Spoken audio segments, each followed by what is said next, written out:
Bonjour à tous. Oups, et derrière moi, terrain inondé. Terrain inondé par ma faute. Alors pourquoi? Parce que la pompe à eau que j'utilise, c'est pas des pompes à eau qui sont censées tourner 24 heures sur 24. Ouais, je vais faire le contexte de pourquoi c'est inondé aujourd'hui. C'est des pompes à eau qui sont faites pour utiliser dans la journée, mais pas 24 heures sur 24, 7 sur 7. Et donc, mon challenge à moi, c'est que je vais utiliser l'eau que j'extrais du sol pour irriguer toute la future plantation qui est là et enfin, toutes les zones. Et donc, si je mets des programmateurs au niveau des robinets d'irrigation, il faut bien évidemment que je synchronise avec l'allumage de la pompe à eau parce que je ne peux pas la laisser allumer 24 sur 24. Et donc, je faisais quelques recherches sur le net et qu'est-ce que j'ai trouvé? Une chose miraculeuse qui s'appelle un disjoncteur programmable et contrôlable par Wi-Fi. Et donc du coup, qu'est-ce que j'ai fait? Je l'ai acheté, j'ai demandé à l'entrepreneur qui faisait la maison de l'installer. Et donc là, on n'a pas le Wi-Fi, mais il y a un mode manuel. Du coup, donc aujourd'hui on est dimanche. La dernière vidéo, je l'ai faite un dimanche aussi. Et du coup, le lundi, je suis revenu parce qu'on avait la remise des clés avec l'entrepreneur pour voir tous les petits détails à régler, tout ça. Puis quand je suis arrivé, il m'a dit, dis donc, t'avais oublié d'éteindre la pompe à eau hier, c'était tout inondé. J'ai dit, bah non, j'étais sûr de l'avoir éteinte. Et en fait, on se rend compte que ce dispositif Wi-Fi, quand on l'utilise en manuel, je ne sais pas pourquoi, mais des fois, il se relance automatiquement. Et ça peut être quelques heures après. Et donc, il m'a dit, il faut que tu baisses les deux autres interrupteurs pour couper l'alimentation. Et là, tu es sûr d'avoir aucun problème. J'ai dit, aucun problème. Le lundi passe, je fais des petits travaux, j'étais avec ma femme, on part sur des discussions, paf, je me barre. Aujourd'hui, j'arrive sur le terrain et c'est ça. Alors là, le niveau d'eau, il a baissé. Il a franchement baissé, ça fait 2-3 heures que je suis là, que j'ai arrêté l'eau. Il a franchement baissé. Mais pour se rendre compte, on voit par exemple, bon, là c'est inondé et là ça a l'air sec autour, mais je pense que c'est par infiltration, l'eau est arrivée là. Mais par exemple, là c'est entièrement sec et il y a de l'eau dans ce trou-là. Donc l'eau baisse bien. Et j'avais oublié de le faire en fait.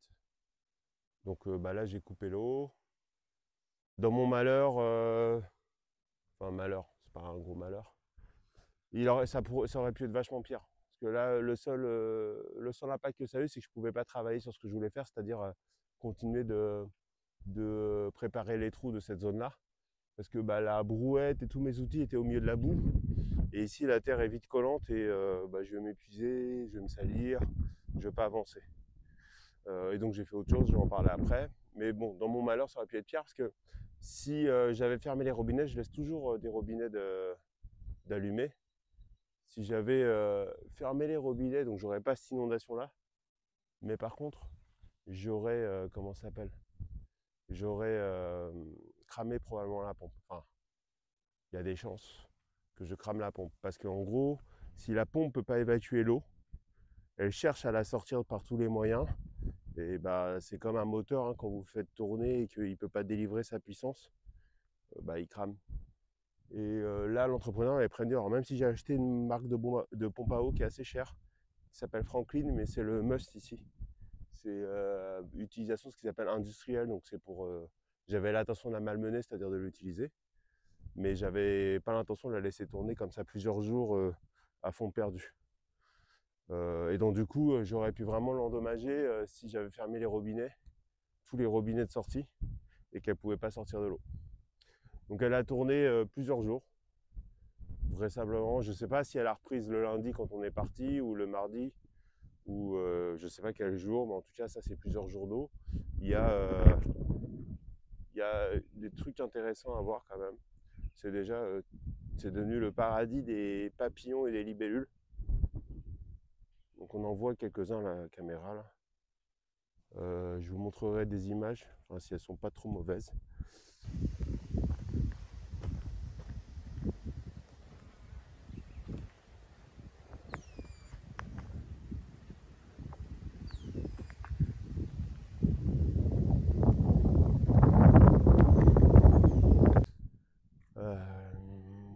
la mare est complètement, bah là c'est plus une mare, c'est une piscine. Et du coup le trop-plein, bah également quoi. Il a fait son office, c'est-à-dire tout s'est déversé également de ce côté-là.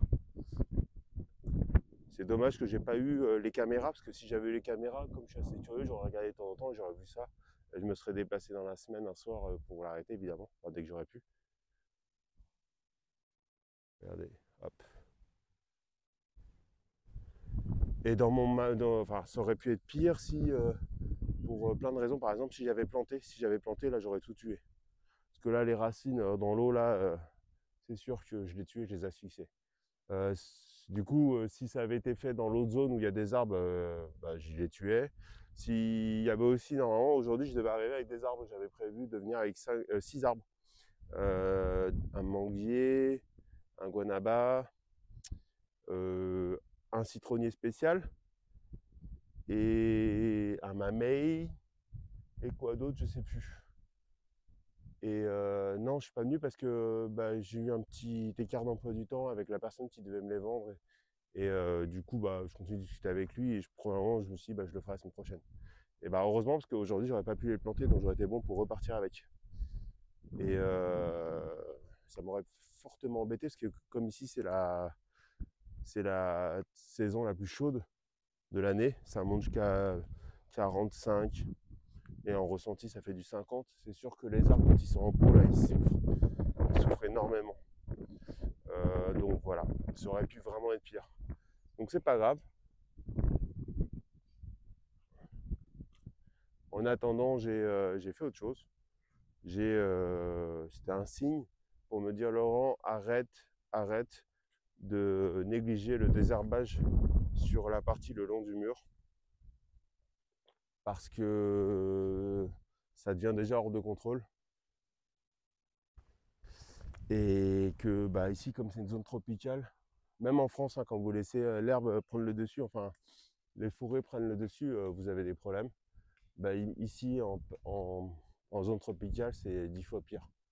Donc là, on voit une partie proche du mur qui n'a pas l'air franchement désherbée. Mais en fait, si, j'ai énormément arraché d'herbes. Donc je les ai mis au pied de chacun des arbres. Je m'en sers comme paillage, comme source de nutriments. Je l'ai fait autant que je pouvais. Et en même temps, non, et pas en même temps, si, en même temps, j'ai enlevé tous les détritus que l'entrepreneur avait laissé avec son équipe. C'est un truc qui m'a passablement agacé, parce qu'on n'a pas du tout la même culture. Nous, par exemple, voir du plastique, nous, je sais que les Français, voir du plastique dans des terrains abandonnés, des bouteilles de coca, des capsules de bière, ce genre de choses, ça nous révulse, ça nous dégoûte. Et encore plus quand c'est un terrain qui est censé être exploité pour de l'alimentaire. Et eux, non. Eux, ici, quand ils voient, alors je sais pas, j'en ai ramassé des tonnes.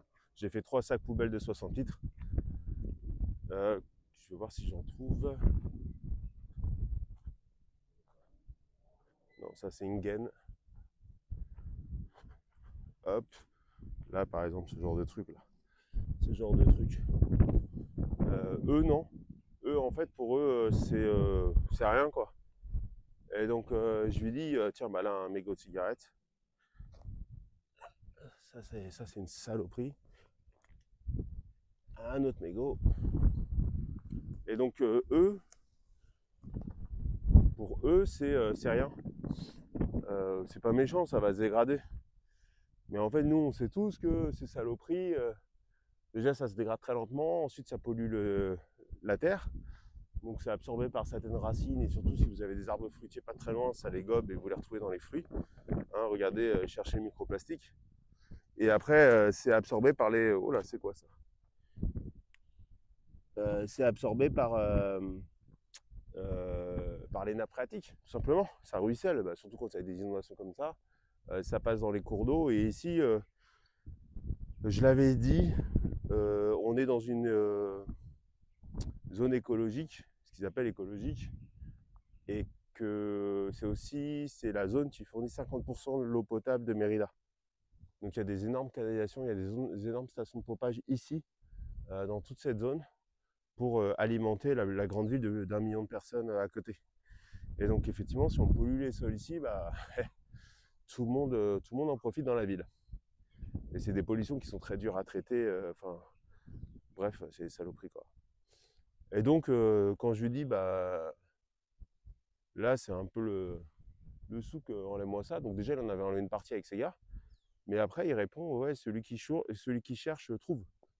Là, je lui dis, non, non, j'ai pas besoin de chercher, hein. Là, et ce qui m'inquiète, c'est qu'en fait, là, c'est sans chercher, j'ai ramassé 3 poubelles. Donc ça veut dire, bah tiens, hop, parce que ça se voit pas forcément avec le soleil.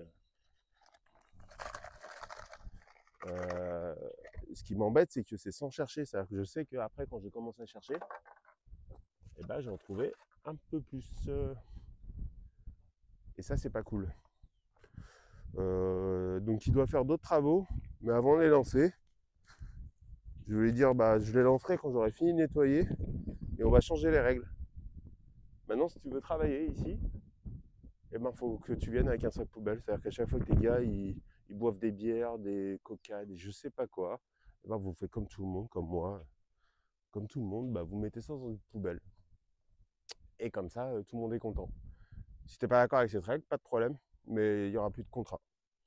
Moi, je veux pas passer là. Donc lundi, j'ai bossé là-dessus. Ce matin, j'ai passé 1 heure et demie à ramasser ces déchets-là.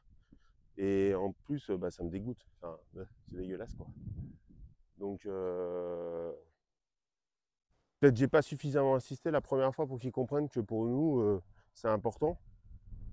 Et que bah, comme il est sur notre terrain, quelles que soient lui ses convictions, moi je m'en moque.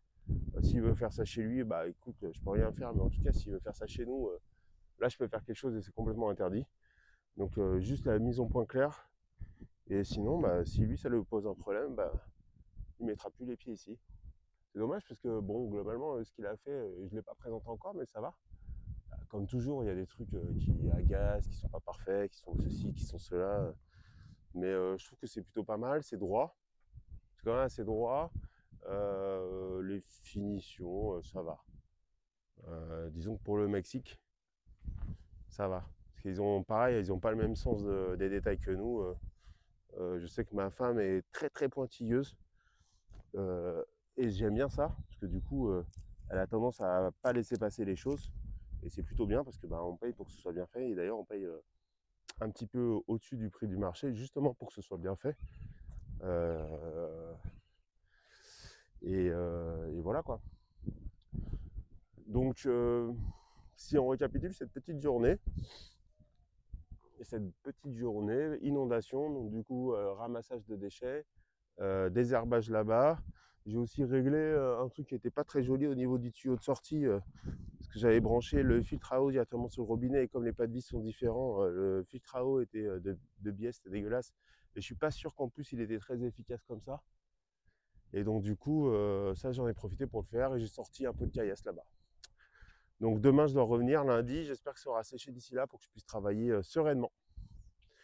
Voilà pour cette courte vidéo et ah si ouais, tout à l'heure je me suis baladé autour du. Je vais toujours le surveiller ce petit jardinet pour voir parce que comme je l'arrose pas, là par exemple, il est inondé autour et là, par capillarité, c'est sûr que l'eau remonte dans la terre qui est là, mais on voit bien que rien n'a souffert.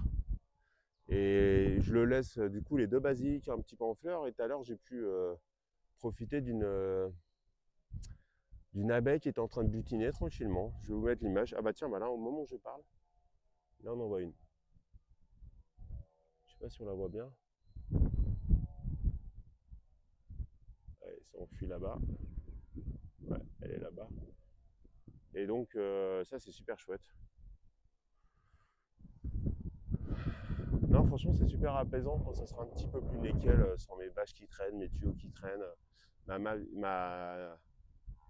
marque qui sera prête et tout ça, mon petit cours d'eau, quelques arbres par-ci par-là. Franchement ça sera un endroit sympa à vivre. Donc voilà. Allez, je vous dis à bientôt. Ciao!